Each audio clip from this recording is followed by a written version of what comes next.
ఓం నమో వెంకటేశాయ.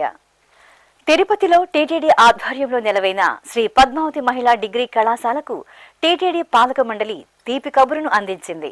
ప్రస్తుతం ఉన్న 2100 హాస్టల్ సీట్లతో పాటు విద్యార్థినుల సంక్షేమాన్ని దృష్టిలో ఉంచుకుని మరో 270 హాస్టల్ సీట్లను అదనంగా మంజూరు చేసింది. ఇటీవల టీటీడీ పాలక మండలి అధ్యక్షులు బిఆర్ నాయుడు అధ్యక్షతన జరిగిన పాలక మండలి సమావేశంలో ఈ కీలక నిర్ణయం తీసుకున్నారు. శ్రీవారి పట్టపురాణి శ్రీ పద్మావతి అమ్మవారి పేరిట ఆధ్యాత్మిక నగరమైన తిరుపతి పుణ్యక్షేత్రంలో నెలవైన శ్రీ పద్మావతి మహిళా డిగ్రీ కళాశాల విద్యార్థినులకు టీటీడీ పాలక మండలి తీపి కబురును అందించింది. విద్యార్థినులకు మరింతగా వసతి సౌకర్యాన్ని కల్పించాలని నిర్ణయించింది. 1952లో ప్రారంభమైన శ్రీ పద్మావతి మహిళా డిగ్రీ కళాశాల విద్యా సుగంధిగా విరాజిల్లుతూ లక్షలాది మంది విద్యార్థినులకు ఉన్నత విద్యను కల్పించి బాసటగా నిలిచింది. గత 73 సంవత్సరాలుగా ఇక్కడ చదువుకున్న విద్యార్థినులు ప్రపంచంలోని వివిధ దేశాలలో విభిన్న రంగాలలో రాణించి కళాశాలకు ఎంతో కీర్తి ప్రతిష్టలను ఆపాదించి పెట్టారు. కళాశాల అభివృద్ధికి టీటీడీ పాలక మండలి ఉన్నతాధికారులతో పాటు ప్రిన్సిపాళ్లుగా పనిచేసిన వారు ఎంతో నిబద్ధతతో అంకిత భావంతో విద్యాబుద్ధులు నేర్పటమే కాకుండా వారి సంక్షేమానికి అగ్ర ప్రాధాన్యత ఇచ్చారు.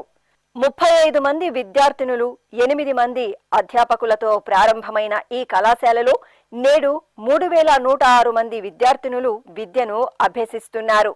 వీరిలో 2100 మంది హాస్టల్ వసతి పొందుతూ విద్యను అభ్యసిస్తుండగా 1006 మంది విద్యార్థినులు డే స్కాలర్స్ గా తరగతులకు హాజరవుతున్నారు. నేడు శ్రీ పద్మావతి డిగ్రీ కళాశాల 27 విభాగాలతో ప్రతి ఏటా 95% ఉత్తీర్ణతతో అత్యుత్తమ విద్యా సంస్థగా విరాజిల్లుతోంది. కాలానుగుణంగా వారికి వచ్చే మార్కులకు అనుగుణంగా కోర్సుల్లోనూ సిలబస్ల్లోనూ మార్పులను తీసుకువస్తూ విద్యార్థినులకు వృత్తి నైపుణ్యాన్ని పెంపొందించేలా ఎప్పటికప్పుడు నిర్ణయాలు తీసుకుంటూ అమలు చేస్తున్నారు. అదేవిధంగా విద్యార్థినులు క్రీడలతో పాటు ఎన్ఎస్ఎస్, ఎన్సిసి వంటి కార్యక్రమాల్లోనూ చురుకుగా పాల్గొంటూ ఎన్నో అవార్డులను పొందుతున్నారు. 2024-25 విద్యా సంవత్సరం శ్రీ పద్మావతి మహిళా డిగ్రీ కళాశాల అటానమస్ కళాశాలగా రూపుదిద్దుకుంది. ఈ నేపథ్యంలో శ్రీ పద్మావతి మహిళా డిగ్రీ కళాశాలకు అవసరమైన వసతులను కల్పించడానికి తిరుమల తిరుపతి దేవస్థానం ఎంతో ప్రాధాన్యతను ఇస్తోంది. ఈ క్రమంలోనే ప్రస్తుతం కళాశాలలో ఉన్న విద్యార్థినుల సంఖ్యకు అనుగుణంగా 2025వ సంవత్సరం డిసెంబర్ 16వ తేదీ జరిగిన టీటీడీ పాలక మండలి సమావేశంలో అదనంగా మరో 270 హాస్టల్ సీట్లను పెంచాలని తీర్మానం చేశారు. దూర ప్రాంతాల నుండి కళాశాలలో విద్యను అభ్యసించడానికి విచ్చేసే విద్యార్థినులకు టీటీడీ నిర్ణయం ఎంతో ఆలంబనగా నిలుస్తోంది. ఈ సందర్భంగా శ్రీ పద్మావతి మహిళా డిగ్రీ కళాశాల ప్రిన్సిపాల్ డాక్టర్ టి నారాయణమ్మ మాట్లాడుతూ హాస్టల్ సీట్లను పెంచుతూ టీటీడీ పాలక మండలి తీసుకున్న నిర్ణయం విద్యార్థినుల్లో సంతోషాన్ని నింపిందన్నారు. ఓం నమో వెంకటేశాయ. సాక్షాత్తు అఖిలాండ బ్రహ్మాండ నాయకుడైనటువంటి వెంకటేశ్వర స్వామిచే నడపబడే తిరుమల తిరుపతి దేవస్థానం ఆధ్వర్యంలో నడిచే విద్యా సంస్థల్లో ఒకటైనటువంటి Sri Padmavati women's degree and PG కళాశాల 1952వ సంవత్సరంలో ప్రారంభించబడింది.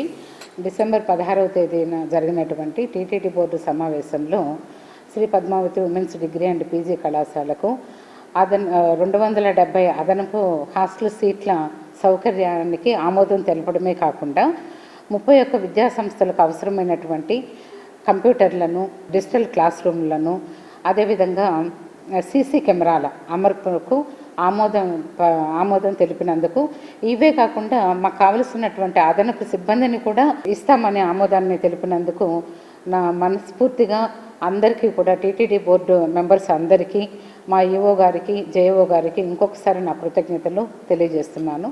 ఓం నమో వెంకటేశాయ. అలాగే శ్రీ పద్మావతి డిగ్రీ కళాశాలలో విద్యను అభ్యసిస్తున్న పలువురు విద్యార్థినులు ఎస్వీబీసీతో మాట్లాడుతూ ఆడబిడ్డల చదువును దృష్టిలో ఉంచుకుని టీటీడీ సమున్నతమైన నిర్ణయం తీసుకుందని తమ సంతోషాన్ని వ్యక్తం చేశారు. నా పేరు సి మల్లిక. నేను ఇక్కడ బీకామ్ జనరల్ చదువుతున్నాను. నేను నెల్లూరు డిస్టిక్ నుంచి వచ్చాను. మాది చాలా పేద కుటుంబం ఫ్యామిలీ. ఇక్కడ నాకు హాస్టల్ సీట్ జరగడం అనేది చాలా అదృష్టము. ఇక్కడ ఈ మధ్య చాలామందికి హాస్టల్ సీట్ లేవు. టీటీడీ వాళ్ళు హాస్టల్ సీట్ పెంచారు. దానివల్ల మా ప్రిన్సిపల్ మేడంకి, టీటీడీ వాళ్ళకి ధన్యవాదాలు చెప్తున్నాను. నా పేరు మౌనిష. నేను ఇక్కడ మన ఎస్పీడబ్ల్యూ డిగ్రీ అండ్ పీజీ కాలేజ్లో పొలిటికల్ సైన్స్ డిపార్ట్మెంట్లో BA చదువుతున్నాను. ఇక్కడ మొదటగా నేను వచ్చినప్పుడు హాస్టల్ సీట్లు చాలా లిమిటెడ్గా ఉన్నాయి. అప్పుడు నాకైతే దొరికింది, కానీ నా క్లాస్ వాళ్ళు, నా ఫ్రెండ్స్ చాలామంది ఉన్నారు, వాళ్ళకి చాలా మందికి దొరకలేదు. బయట నుంచి 4,000 పీజీలో అయితే ఎంతో పేదరికంగా, ఇప్పుడు మేము కూడా పేదరికమే. నాకు ఎంత సంతోషంగా ఉందంటే నాకు హాస్టల్ సీట్ వచ్చినందుకు. ఇక్కడే చదువుకుంటాం, చాలా సౌకర్యాలు ఉన్నాయి, చాలా సంతోషంగా ఉన్నాను. అలాగే నా ఫ్రెండ్స్ అందరికీ ఇప్పుడు టీటీడీ హాస్టల్ సీట్లు పెంచడం వల్ల నాకు నిజంగా మనస్ఫూర్తిగా చాలా సంతోషంగా ఉంది. హాస్టల్ సీట్లు పెరిగాయి, ఎంతోమంది తల్లిదండ్రులకు మనశ్శాంతిగా నిద్రపడుతుందని ఆశిస్తూ నమస్కారం. నేను డిపార్ట్మెంట్ ఆఫ్ మ్యాథమెటిక్స్లో ఫస్ట్ ఇయర్ చదువుతున్నాను. ఇక్కడ టీటీడీ దేవస్థానంలో నాకు హాస్టల్ సీట్ వచ్చింది. మా ఫ్రెండ్స్ కూడా కొంతమంది జాయిన్ అవ్వాలనుకున్నారు, కానీ వాళ్ళకి రాలేదు. సో ఇక్కడ first hostel seat merit based మీద ఇవ్వడం జరిగింది. నాకు మెరిట్ ఎక్కువ రావడంతో ఫస్ట్ హాస్టల్ సీటు నాకు వచ్చింది, కానీ మిగతా వాళ్ళకు రాలేదు. అలా సఫర్ అవుతున్న పిల్లలకు కూడా ఇక్కడ హాస్టల్ సీటు ఇవ్వాలి అనే ఉద్దేశంతో మన మేనేజ్మెంట్ వాళ్ళు ఇంకా కొంచెం హాస్టల్ సీట్లు పెంచడం జరిగింది. వాళ్ళు అలా హాస్టల్ సీట్ రావకపోవడంతో బయట పీజీలు అలా జాయిన్ అవ్వడం వల్ల వాళ్ళ పేరెంట్స్ పేదవాళ్ళు అయి ఉండొచ్చు, కొంతమంది రిచ్ అయి ఉండొచ్చు, కానీ అందరూ చదువుకోవాలా, అందరినీ ఈక్వల్గా చూడాలా అనే ఉద్దేశంతో మన మేనేజ్మెంట్ వాళ్ళు హాస్టల్ సీట్లు పెంచడంతో అలా బయట చదువుకుంటున్న పిల్లలు కూడా మన హాస్టల్లోకి వచ్చి చదువుకోవడం అనేది జరుగుతూ ఉంది. ఓం నమో వెంకటేశాయ. I'm Shweta from Mangaluru, department of zoology. నేను మెరిట్ బేస్లో నాకు హాస్టల్ సీట్ వచ్చింది. హాస్టల్లో చదువుతున్నాను. చాలామంది మా ఫ్రెండ్స్కి హాస్టల్ సీట్ లేకుండా చాలా సఫర్ అవుతా అన్నారు. వాళ్ళు డే స్కాలర్స్ డైలీ బయటకు వెళ్ళి వస్తున్నారు. వాళ్ళ పేరెంట్స్ కూడా చాలా ఇబ్బందిగా ఉంది, పిల్ల సేఫ్గా ఉందా లేదా వాళ్ళ కూతురు అని చాలా భయపడుతూ ఉన్నారు. కానీ ఇప్పుడు మా టీటీడీ వాళ్ళు, మేనేజ్మెంట్ వాళ్ళు సీట్స్, హాస్టల్ సీట్స్ పెంచారు. అందువల్ల వాళ్ళకు కూడా చాలా సేఫ్టీ వచ్చింది. వాళ్ళు హాస్టల్స్లో వస్తారు, ఇక్కడే ఫ్రీగా చదువుకుంటా, టెన్షన్ లేకుండా.